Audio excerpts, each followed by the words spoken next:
इकबाल साहब, fashionable cricket बड़ा एक इंपॉर्टेंट लफ्ज जो हाफिज ने यहाँ पे यूज किया, विच इज वेरी इंपॉर्टेंट इस वक्त इस टाइम फ्रेम पे लगता है पाकिस्तान क्रिकेट में जो सब कुछ हो रहा है, playing for the gallery.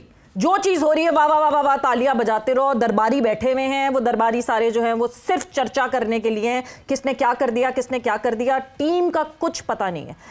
A to Z playing for the gallery. अलमिया ये है कि Bangladesh team they just tuck to the basics. उन्होंने कोई आउटस्टैंडिंग परफॉर्मेंसेस नहीं दी जब ये दोनों मैचेस देखे। बेसिक्स, हम बेसिक्स ही नहीं कर पा रहे। हम फ्लैशी होने की कोशिश कर रहे हैं, आके हम जी हिट आउट करने की कोशिश करेंगे। नॉर्मल रन आउट्स तो हमसे लिए नहीं जा रहे, रनिंग बिटवीन द विकेट्स तो हमसे हो नहीं रही है, मगर हम फ्लैशी करना चाहते हैं चीजें सारी। ये सबसे बड़ा मसला है क्या हमारी टीम का?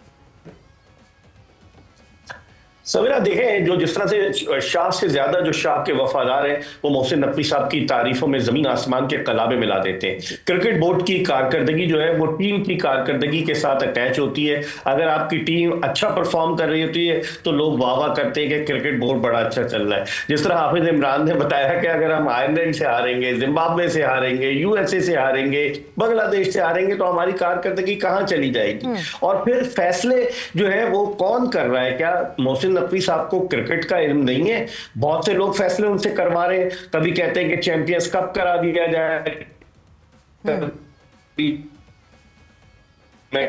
टेक्निकल प्रॉब्लम बना दिए जाए, हाँ। कभी कुछ हो जाए। दिन ब दिन फैसले तब्दील होते जा रहे हैं। कभी डोमेस्टिक क्रिकेट को 8 टीमों तक महदूद कर देते हैं, कभी कुछ करते हैं, कभी कुछ करते हैं। अभी जो सिंगापुर में इजलास हुआ आईसीसी का, नकवी साहब नहीं गए। पाकिस्तान की लॉबिंग कौन करेगा? सुमैर अहमद सैयद साहब गए वहां।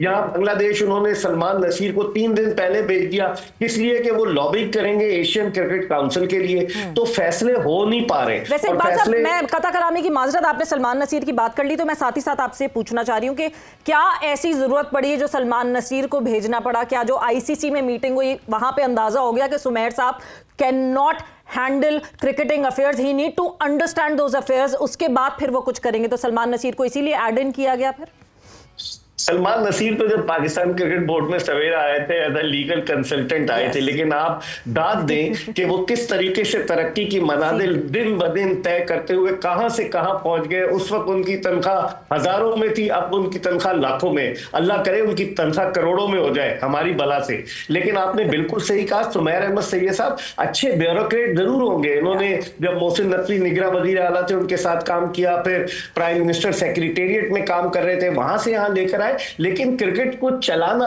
और क्रिकेट को समझना अलग चीजें हैं। सलमान नसीर साहब क्योंकि सीजन्ड आदमी थे तो इसलिए उन्होंने ही राय दी होगी, मुझे लगता है कि इनको भेज दिया जाए। अभी उन्हें पीएसएल का डायरेक्टर बनाया गया। पीएसएल में कितने घपले सामने आ रहे हैं, तो कोई पूछने वाला नहीं है। ये सारे चुतरे बेमुहार है कि जो जिधर मुंह उठाता है चला जाता है, कोई पूछने वाला नहीं। और सारी फिर जिम्मेदारी घूम फिर कर नकवी साहब पर आती है, जिनके पास वक्त नहीं है। वो वफाकी वजीर दाखिला भी हैं, कभी यहाँ जाते हैं कभी वहां जाते हैं। आपको याद होगा वर्ल्ड कप के बाद मोहम्मद रिजवान ने एक प्रेस कॉन्फ्रेंस में कहा कि हमारा चेयरमैन बड़ा जबरदस्त है, रात को लंदन में होता है, फिर शाम को, फिर अगले दिन सुबह कराची में होता है, फिर वहां होता है। और उसके नतीजे में क्या हुआ? रिजवान साहब कप्तान तो बन गए पाकिस्तान क्रिकेट टीम के, लेकिन फिर उनके साथ क्या हुआ? टीम से बाहर हो गए। तो ये मशवरे देने वाले शाह के मुशीर जो हैं, जो शाह से ज्यादा शाह के वफादार हैं, वो पाकिस्तान क्रिकेट को तबाही की तरफ लेकर जा रहे हैं। और नकवी साहब को सोचना पड़ेगा।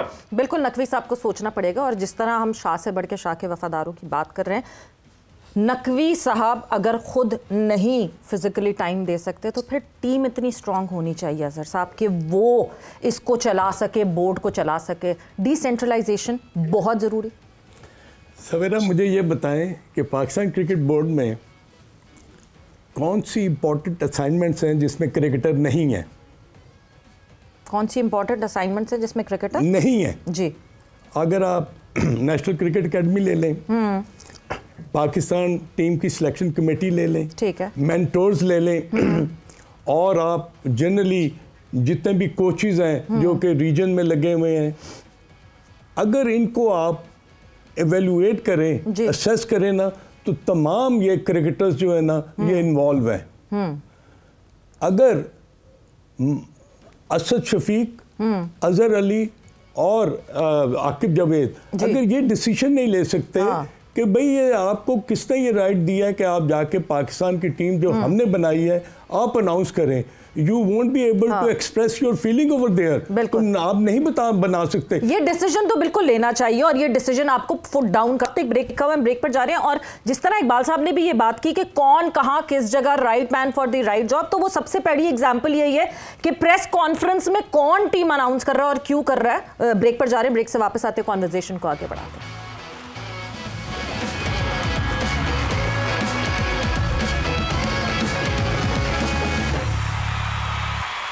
एंड वेलकम बैक टू जोर का जोड़। ब्रेक पे जाने से पहले डिस्कशन वही right man for the right job, ये तो हम बात करते ही हैं रेगुलरिटी में, because right man for the right job दिखता नहीं है पाकिस्तान क्रिकेट बोर्ड में। But Hafiz, coming towards you, हम पाकिस्तान टीम की परफॉर्मेंस की तो बात कर रहे हैं और ये परफॉर्मेंसेस बहुत इंपॉर्टेंट है, बिकॉज हम जब दूसरी तरफ देखते हैं और पाकिस्तान क्रिकेट बोर्ड की स्टैंडिंग देखते हैं एसीसी की मद्देनज़र रखते हुए या आईसीसी के पॉइंट ऑफ व्यू से, सो हम बड़ी शेकी पोजीशन में इस वक्त। अगर मैं ये कहती हूँ कि जो 24 घंटे हैं अब से आगे वो बहुत इंपॉर्टेंट है, इस एसीसी की मीटिंग जो कि एक रेगुलर मीटिंग, रूटीन मीटिंग होनी थी, वो एक डिफरेंट रंग में सामने आ गई है। एक बहुत टफ कॉल है ये नकवी साहब के लिए और बहुत इंपॉर्टेंट है कि बहुत अच्छी तरह हैंडल किया जाए इसको। देखिए, एक कभी इस पे भी और जो अभी बात खिलाड़ियों की हो रही थी उसमें एक ये है कि जब हम बैटिंग देखी पाकिस्तान की, तो पाकिस्तान टीम के कप्तान के पाँव नहीं चले दोनों मैचेस में, अगर आप देखते हैं। और शायद जो लोग उनको मुंतखब करते हैं उनकी निगाह का कोई मसला है, उनकी निगाह ठीक नहीं चलती। हो सकता है क्योंकि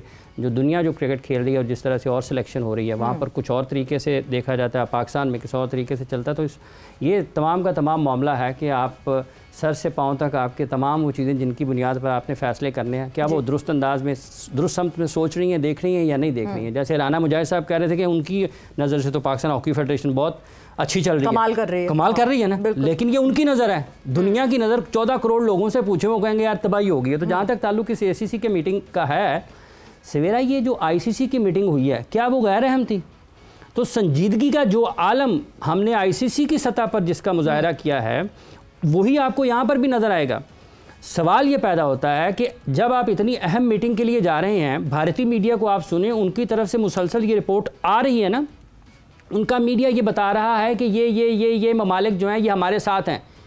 पाक के साथ खड़े लोगों का मौक़िफ़ या पाकिस्तान के मीडिया से ये मौक़िफ़ क्यों नहीं गया सामने कि ये ममालिक ACC के इस मसले पर हमारे साथ हैं और हम उनके साथ बातचीत कर रहे हैं और हम अपनी इस मीटिंग को इसका जो तयशुदा इसका वक्त है उसके मुताबिक इसका इनेकाद होगा और कामयाबी से होगा। तो ये सिर्फ ये नहीं है कि आप ACC के प्रेसिडेंट हो गए और ये कोई इलेक्टेड नहीं होता है, ये तो रोटेशन पे आप आ गए हैं ना। ये थोड़ा को आपने इलेक्शन लड़ा और आप जीत गए हैं, आपकी बारी थी, आप बन गए हैं, लेकिन उसके बाद क्या आपने लोगों से बातचीत ख़त्म कर देनी है?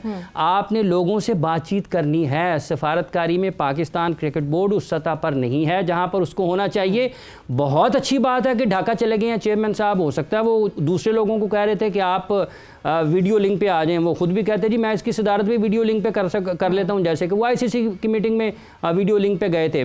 तो ये जो सफारतकारी वाला पहलू है हुकूमती सतह पर भी पाकिस्तान में वो नज़र नहीं आया। अगर उन्होंने इस सिलसिले में कोई बात की है तो बहुत अच्छी बात की है कि हुकूमती सतह पर भी उनको अपने ताल्लुकात इस्तेमाल करने चाहिए थे। अगर नहीं किए हैं और सिर्फ इसी वजह से रहे कि चूंकि मैं सदर हूं तो मैं जो कहूँगा वो होगा, ऐसे नहीं होता। यहाँ पर आपको किसी फिर उनका पैरेलली इंटीरियर मिनिस्टर होने का फायदा नहीं है जो वो फायदा उठा सकते थे ना, क्योंकि आप हुकूमत में है ना, आप अपनी वजारत खारजा को साथ रखें, आप अपने फॉरेन ऑफिस को इस्तेमाल करें, आप कहें कि आप बांग्लादेश से बात कर लें, श्रीलंका से बात कर लें। ओमान, यार ओमान आपका साथ नहीं दे रहा। ओमान को थ्रेट, मतलब अजहर साहब मैं बिल्कुल ACC की जो मीटिंग होती है हमें उसका ये पता है कि हमें 3 फुल मेंबर्स चाहिए, टोटल 5 फुल मेंबर्स हैं, उनमें से 3 ज़रूरी होने चाहिए, तभी इस मीटिंग की कोई वेटेज होगी। 7 जो हैं वो आपके एसोसिएट मेंबर्स और 3 जो हैं वो फुल मेंबर्स होने चाहिए। अब जो इंडियन मीडिया क्लेम करता है कि BCCI, श्रीलंकन क्रिकेट बोर्ड और अफगानिस्तान क्रिकेट बोर्ड वो BCCI के साथ खड़ा है एंड साथ फिर एसोसिएट्स में ओमान, तो फिर आप बैकडोर चैनलिंग कहीं कर रहे हैं। बिकॉज अफगानिस्तान क्रिकेट बोर्ड की हमारे यहाँ जो रिपोर्ट हो रही है, जो कल कादिर ख्वाजा ने भी हमें रिपोर्ट बताई कि उन्होंने तो ईमेल भेज दी है कि वो ACC की मीटिंग का हिस्सा बनेंगे। Is Afghanistan cricket board that strong कि वो BCCI के सामने आके खड़ा होगा?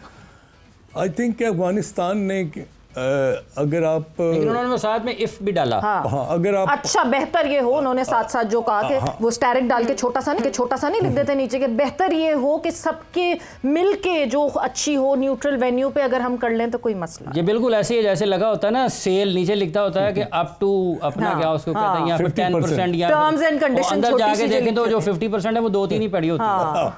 नहीं, वो सवेरा ने जो क्वेश्चन किया ना वो अफगानिस्तान के बारे में, वो Afghanistan has always been in a very dicey situation. उसमें सवेरा उनकी जो इंक्लिनेशन है वो नहीं होती कभी भी पाकिस्तान के साथ। बिल्कुल उन्होंने इंडिया को एक ज़माने में अपनी होम ग्राउंड बनाया हुआ था, वहाँ पर वो वनडे और इवन के टेस्ट मैचेस भी और ये T20 मैचेस बड़े रेगुलरली थे। जब उनकी अंडर 19 और जूनियर टीमें यहाँ पर आया करती थी, हमारे डोमेस्टिक T20 में खेलती थी अफगान पैंथर्स। डोमेस्टिक हमारे विल्स कप जो एक ज़माने में होता था उसमें उनकी होम टीम जो थी वो पार्टिसिपेट करती थी। अब बात आ जाती है कि अगर श्रीलंका, अभी हाल ही में आपने देखा कि श्रीलंका ने जो टूर था, इंडिया का टूर जो था वो बांग्लादेश में वो जब ख़त्म किया तो श्रीलंका ने कहा कि जी अब इंडिया क्योंकि बिल्कुल फारिग हो गया है, इसलिए हम चाहते हैं कि इंडिया हमारे साथ T20 या वनडे सीरीज जो है वो आकर खेले। अब देखें कि वो कितनी जल्दी उन्होंने रेसिप्रोकेट किया इस चीज़ को कि अगर इंडिया ये मान जाता है कि ठीक है उनके पास भी अभी कोई न्यूक्लियस है खेलने का तो वो खेल सकते, मगर बांग्लादेश अब क्योंकि उसकी तमाम इंक्लिनेशन पाकिस्तान की तरफ आ गई हैं तो उनके मौजूदगी में जो अभी आपने 3 मेंबर और एक एसोसिएट मेंबर आपने जो जिक्र किया ना, वो पाकिस्तान के लिए एक बहुत ही लम्हा फिक्रिया है, उसके बारे में सोचना चाहिए। हाफिज साहब ने बिल्कुल ठीक बात की कि आपका अपना अगर इस लेवल पर अगर आप पहुंचेंगे तो आप इन लोगों को कन्विंस कर सकेंगे, इन ममालिक को कन्विंस करेंगे कि पाकिस्तान की टीम जो है वो आपके लिए खेलने के लिए तैयार है, आए हमारे साथ खेले।